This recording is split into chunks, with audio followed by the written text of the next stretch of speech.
கிருஷ்ணர் பாகம் 3.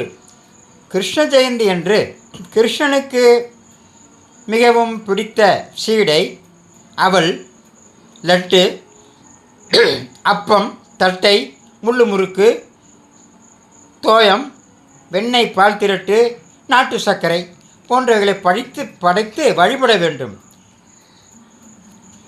கம்சனை வதம் செய்தபோது கிருஷ்ணருக்கு வயது 7. கிருஷ்ண பரமாத்மாவின் அருளை பெற கீத கோவிந்தம், ஸ்ரீமத் நாராயணியம், கிருஷ்ண கானாமிருதம் ஆகிய ஸ்தோத்திரங்களை துதித்து வணங்க வேண்டும்.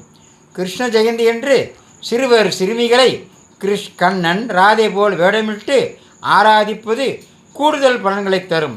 இப்படி வேடமிடும் குழந்தைகள் புத்திசாலிகளாக திகழ்வார்கள் என்பது நம்பிக்கை. இதெல்லாம் கிருஷ்ணனை பற்றியவை சொல்லிக்கொண்டே போகலாம். இதையெல்லாம் லைக் செய்யுங்கள். மீண்டும் நாளை சந்தி